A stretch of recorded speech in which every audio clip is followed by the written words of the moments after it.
Hello guys, what's up? Welcome back to our YouTube channel. Dahil birthday ko nga bukas, it's August 8 bukas. So meron nagpadala sa atin na importanteng tao na nakilala din natin sa TikTok. Ayan, so ito nga po, sabi nga po dito, Happy Birthday Prince. Ayan, dahil yan nga po yung tawag nila sa akin sa TikTok, which is yung Prince. Ayan, galing siya sa Starbucks. Actually ako, hindi ako masyadong, alam mo, hindi ako bumibili talaga sa Starbucks kasi nga ito yung cake. Ayan, thank you, thank you. Ayun, ayaw niya magpabanggit. So, ano, ayun na. Pero maraming salamat. Tapos meron pa siyang binigay na ganito. Hindi ko alam kung ano tawag dito, pero ano, HBD Prince may nakalagay doon. Pero hindi nakalagay talaga kung ano yung klase ng inumin na to, pero prof siya. So, kaso medyo naluso siya ng konti, no? Pero maraming salamat. Alam mo, hindi ako bumibili talaga ng ano. Ang sarap niya. Parang dark chocolate siya eh. Sa pagkakatanda ko sinabi sa akin. Ayan, then eto nga yung cake. Actually, hindi ako bumibili talaga ng Starbucks. Cookies and cream daw to. Yung cake na to. Hindi talaga ako bumibili ng Starbucks kasi nga, alam nyo na, pricey siya. Wait lang, magkano ba to? Ay, hindi. Meron ano eh. Tingnan natin dito sa may resibo. So, yung eto, ang kanya dark mocha frap. Ayan, oh my God, 210. What the? Ito, dark mocha frap nga po yung pangalan nito. And, yung, ano naman, cookies and cream cheesecake. Ito, cookies and cream cheesecake naman. Etong, cake natin. So, tikman na natin yung cake. Actually, yung presentation niya, gusto ko yung tsura niya. Cookies and cream na cookies and cream. So, ayan, anuhin na natin. Ito siya, oh. Wait lang.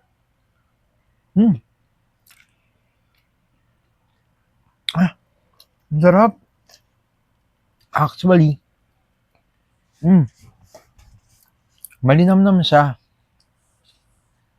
Wait lang. Malinamnam siya, to be honest. And sobrang okay siya talaga. Thank you, ah. Actually, sa price niya, worth it na rin talaga siya. 10 out of 10. Sheesh. Grabe, oy. Parang gusto ko ipatikim to kay mama. Ang sarap. Ayun na. Ang sarap niya. Actually. Kaya pala mahal yun siya. Kasi worth it talaga. I mean, hindi tinipid yung lasa niya. Creamy talaga yung lasa niya.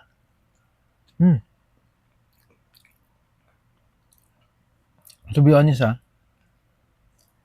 grabe cake na to. As in, gusto ko yung lasa niya. Yung pwede konsyon yun ng ibang pagkain. Ito. Nangihingi si Onion eh, pero di siya pwede ito bunso. May chocolate to eh. Ito na lang. Yan, binibigyan ko na muna yung aso ko. Pero guys, ang sarap niya, promise. As in.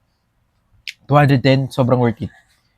Sobrang worth it niya. So, kaya pala, no? Kaya pala yung mga mayayaman din talaga, talagang kumakain si Starbucks kasi hindi rin talaga tinipid yung ingredients niya. Sabihan niyo ako, hindi ako ganun kaano. Pag nakikita ko yung Starbucks dito sa may SM Cab, hindi talaga ako may pumapasok kasi